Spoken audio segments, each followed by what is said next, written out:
Creativity is the ability to have an idea. Innovation is the ability to get it done. The challenge for most of us is the more experience, the more expertise we have, the more reasons we know why the new idea won't work. You can always take a big idea and value engineer it down. Pretty hard to turn a small one into a big one. If you take nothing away from listening to today's podcast, don't let the words "no because" be the first two words out of your mouth when somebody comes at you with a new idea. Two little magical words, yes and, have the power to turn a small idea into a big one really quickly. But far more importantly, have the power to transfer my idea, which never goes anywhere inside an organization, to our idea and accelerate its opportunity to get done.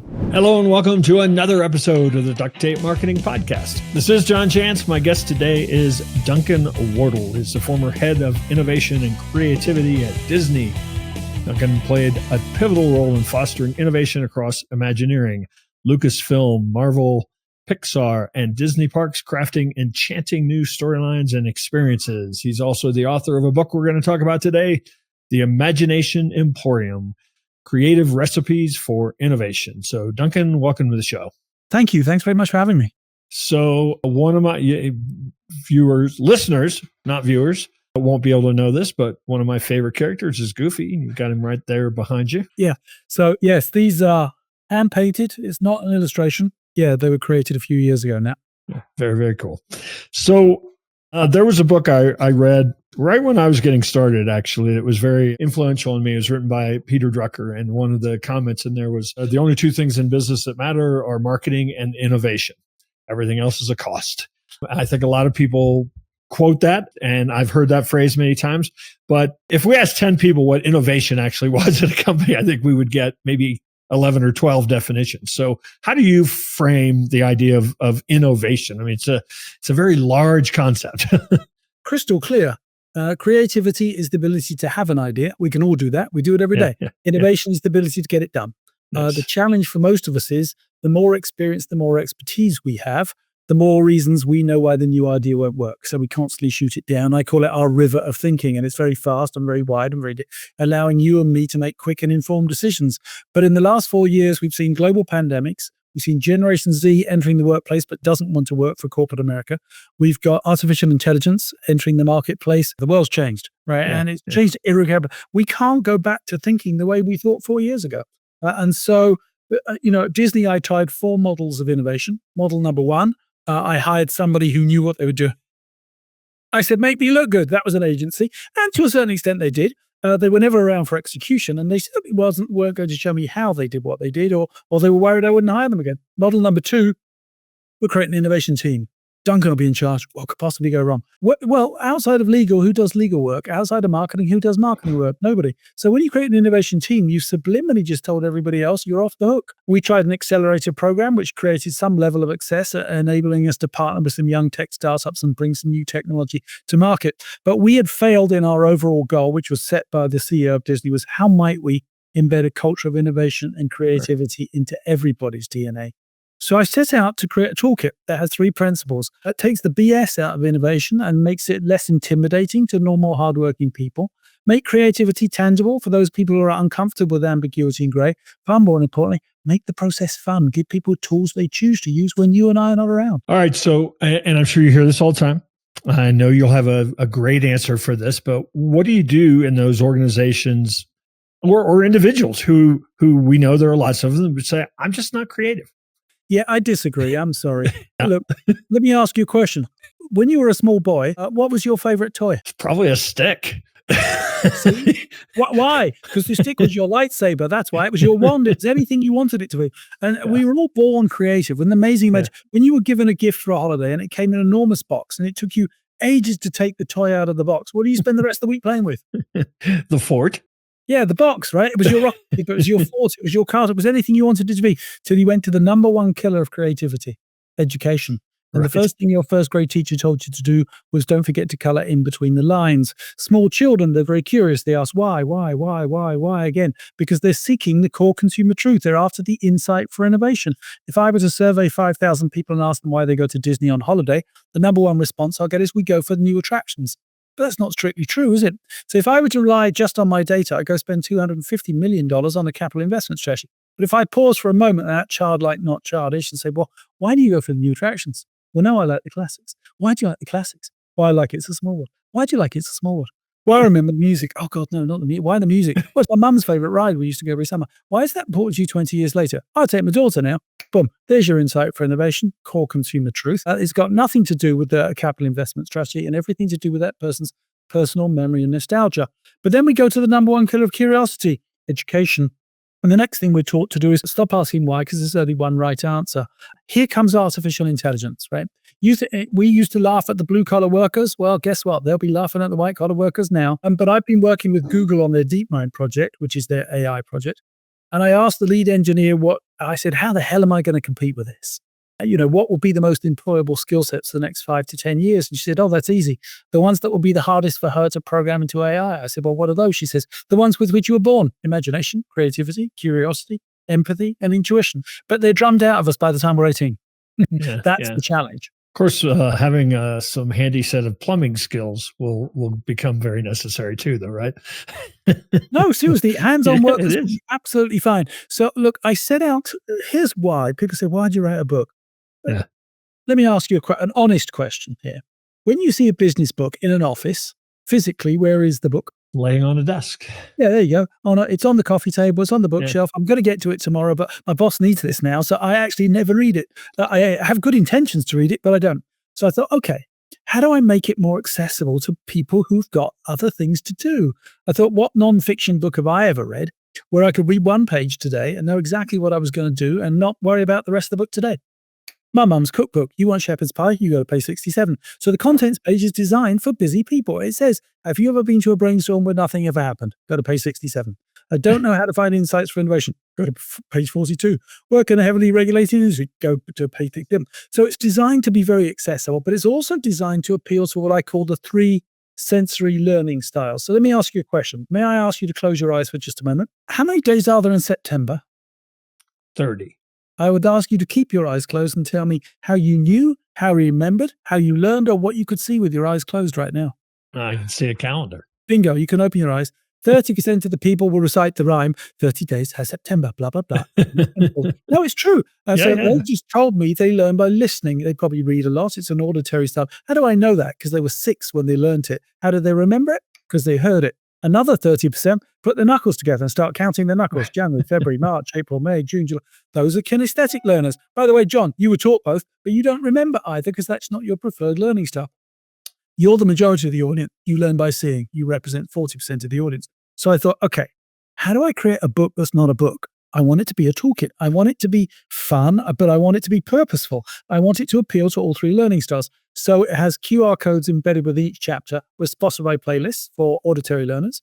It has animated videos in each chapter where Duncan is now an animated character. I pop out of the book with a bunch of other characters I've created for the visual learners and teach you how to use the tools. And for our kinesthetic learners, starting, I think today, but maybe in a couple of days from now, the QR code on the back of the book will actually take you directly to the very first ever fully integrated artificial intelligence book. Why? Because I've never done it before. That's why. So you will be able to ask the book questions through ChatGPT. It'll answer you through WhatsApp. So you might say, how do I use the tool on page 67? And it'll answer you. But you could also say, how do I use the tool on page 67 to develop a marketing campaign that's more of an immersive experience for my brand? And the book will answer you. Who published this book? Amplified published the book. Amplify. Yeah. So I've written several books with major publishers, and I'm envisioning the meeting where you described what this book was going to be like. I kept telling the publisher, we thought, he said it's a book. I said, hell no, it's not. By the way, I want to give it away for free. Needless to say, the publisher had other ideas. I still want to give it away for students because we are killing the most employable skill sets for the next decade. So if you're going to work with an organization that and again, I don't know if that's a service you offer, consulting, but if you were going to work with an organization, I mean, what are some of the mindsets you would try to get them to change, the habits you would get them to change that would really make this come to life? Here's the first one, and this is particularly for leaders, right? Because again, the more experience we have, the more reasons we know why the new idea won't work. So John, you and I have been tasked with coming up with an idea for a birthday party, for a Harry Potter birthday party. I'm going to cut. Are you familiar with Harry Potter? I'm not yes, I'm familiar, but I'm not a junkie. No, but have you seen a couple of films? I have. Okay, good. So I'm going to come at you with some ideas for a Harry Potter party. I'd like you to start each and every response with the following 2 words: no, because. They'll be the first two words you use, and you'll tell me why not. I was thinking of coming to your house, putting a sorting hat outside the front door, having all the good people get the Gryffindor party, but all the bad people get the Slytherin party. No, because everybody just wants to play Quidditch. Oh, right. I tell you what, then we'll give everybody a broomstick and they could go running around the back garden looking like idiots. And the snitch could be actually on a drone.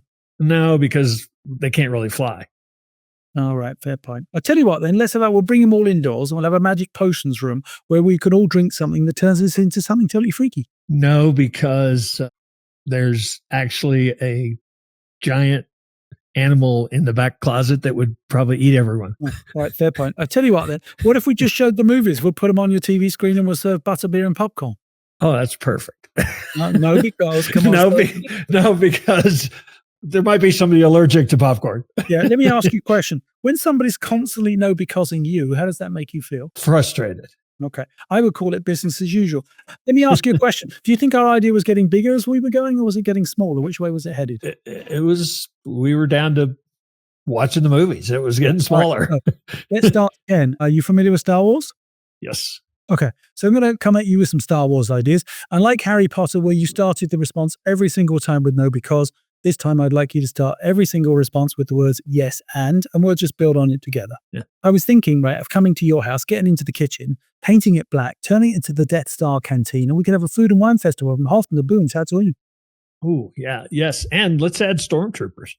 Oh, yes, and we could have a cosplay party. All the tall people could come as Darth Vader, and all the little people would come as... Yeah, yes, and we've got to have Yoda, don't we? Oh, yes, and yes, and we could have the Force. Everybody get a glow-in-the-dark lightsaber full of their favorite alcoholic liquid.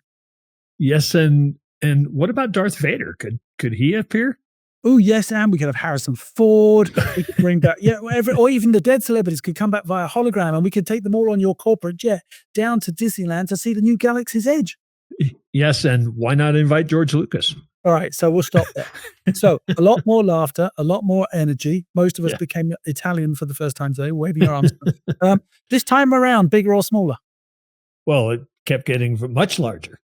You can always take a big idea and value engineer it down. Pretty hard to turn a small one into a big one. Far more importantly, we work inside big organizations. We work inside small organizations. We have colleagues and constituents and clients and come to bring on board with our idea.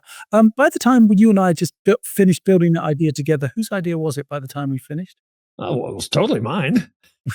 I would argue ours, John. But here's the thing. Two little magical words, yes and, have the power to turn a small idea into a big one really quickly. But far more importantly, have the power to transfer my idea, which never goes anywhere inside an organization, to our idea and accelerate its opportunity to get done. Just remind yourselves, I know you're leaders, I know you've got responsibilities and quarterly results and deadlines. Just remind ourselves, we're not greenlighting this idea for execution today. We are merely greenhousing it together using yes and. If you take nothing away from listening to today's podcast, don't let the words no because be the first two words out of your mouth when somebody comes at you with a new idea. They may have genius 2 days from now, 2 weeks from now, you'll never hear it. Your job as a leader is to, you'll get to the no because, but don't start there. The other thing that I try to teach is playfulness, and I'll tell you for what. Can I ask you to close your eyes? Where are you and what are you doing when you get your best ideas? Definitely outside. Okay, outside. So you can open your eyes. I've done this with up to 20,000 people. You are here, shower, bathroom, jogging, walking, driving, commuting, gym. Do you know how many people say at work? Nobody. Not one person ever writes down at work. Well, why not? Close your eyes again. Picture that last argument you were in, bit of a shouting match. You're angry at them, they're angry at you. Now you turn to walk away from that argument. You're 10, 20, 30 seconds away. You're about a minute away from the argument. And what just popped into your brain totally spontaneously the second you turned to walk away from that argument? What was it? What I should have said. Well, you should have said the killer one-liner, that one perfect, beautiful line. You wished you choose during the argument, but you didn't, did you? No, never did. Why not? Because when we're in an argument, our brain is moving at 1,000 miles an hour defending ourselves. When we're at work, we're doing emails and presentations and reports, and we hear ourselves say, the number one barrier to innovation, I don't have time to think. And when you say, I don't have time to think, you're in the brain state science calls beta, where the door between conscious and subconscious brain is firmly closed. When that door is closed, you only have access to your conscious brain. That is 13% of the capacity of your brain. 87% of the capacity of your brain is your subconscious brain. Every creative problem you've ever solved, every innovation you've seen is back here to serve as unrelated stimulus. But when the door is shut, you don't have access to it. So how do I move you from there metaphorically and place you back in the shower where it is when you have your best ideas? You can still make an informed decision, but still have a big idea. That brain state is known as alpha. I call it amazing alpha, the best brain state for creativity at work. How do I get you there? By being playful. What do? I run an energizer. Well, what's that? It's a 60-second exercise. What am I doing? I'm making you laugh. Why am I making you laugh? Because the moment I hear laughter, I know that I've just opened the door between your conscious and subconscious brain. When we ask who are the most creative people you've ever met, everybody always says children. And I always hear people say, oh, we don't have the resources. You say, oh, who are the most creative people? Children. Oh, how much money they got? Oh, none. Now, I don't expect people to be playful every minute of every day. Life would be great fun, but we wouldn't get much work done. I do expect you, particularly as leaders, to be playful at the right time. Yeah, I read something recently about this idea of why children, are able to have just such rich imaginations and such creativity. And it Just haven't gone to school yet. Well, the person concluded that actually, young children, and particularly, are halfway in a fantasy world, and we sort of, the school and everything sort of beats that out of them and says, no, this is reality. But it's an interesting thought that they're able to be so creative because they really live between reality and fantasy. Yeah, very true. Very true. Yeah. No, it's true. Yep. Education is killing the most employable skill sets of the next decade. The future of education is gaming. Education will not exist as it exists today. Why? Because it deserves to die. Why? Because your children are learning the same thing I learned at school, but I went in the 70s. That's why. Yeah. Multiplication tables are not going to be really a necessary skill, are they? So I want to talk a little more about, you mentioned it briefly, but I think there's a lot more to it. This idea of river of thinking. Can you kind of talk about that metaphor and how it both informs and gets in the way? We all got stuck in it. It's, I worked at Disney for 30 years and I was helping Lucasfilms, Marvel and Pixar have new ideas. But the challenge is when you're talking to anybody who's worked in one particular line of business for a long time is they become so entrenched in what I call their river of thinking. So let me explain or the danger of a river of thinking. You and I are going to go into business together and we're going to open a car wash. Tell me, if you would, 3 or 4 essential ingredients we must have in our car wash. Customers, water, employees. Oh, customers, employees, and water. Okay. You and I we are venture capitalists. We've been invited to open a brand new franchise of auto spas. Ooh, a spa. Now close your eyes.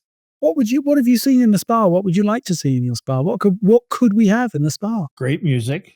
Okay. What else? Very, very comfortable, fancy chairs. Okay. What else? Aromas. Aromatherapy. There we go. So you can open your eyes. I said car wash. Straight into your river of thinking, right? Yeah. Water, brushes, soap, vacuum dryer. Yeah. I said auto spa, which is in fact the same product. We've got masseuses, we've got mani-pedis. So this tool is brilliant, right? Walt Disney created it. He said we will not have any customers in our park. We will only have guests. We will not have any employees. We'll only have cast members. And with that simple re-expression of the relationship between the customer and the employees, the cast member, the guest, everybody got out of their river of thinking, created this culture of hospitality. Our river of thinking is this: how might we make more money? How might we make our quarterly results? If we continue to ask that question, we'd have put the gate price up on Walt Disney World by 3%. You'd have complained, and we'd have made our quarterly results. You don't get to iterate in a post-pandemic world. You innovate or you die. So instead of asking the question we ask ourselves every day, because that's our river of thinking, how might we make more money? We reversed the challenge and said, how might we solve the biggest consumer pain point? Everybody knew what it was. It was called standing in line. And I said, what if there were no lines? Didn't know how to solve it at the time. And we looked outside of our industry for an insight for innovation. Most of the insights for innovation come from looking outside of your industry. It's called Where Else? It's in the book. And we noticed there was a very small pharmacy in Tokyo, Japan, using RFID technology to enable people not to stand in line. Bing! Welcome to the world of Disney's Magic Band. Does it come in red or grey in the mail? Of course it does. Why? Because you're like the Star Wars edition. Does it come with matching merchandise? Of course it does. This is my room key today. I don't check in or check out of a Disney resort hotel. My theme park tickets, my reservations for my character meet and greets and my rides. Now it's morphing towards the phone. I can pay for merchandise and have it sent to my hotel room or house, depending on how many times I touch it.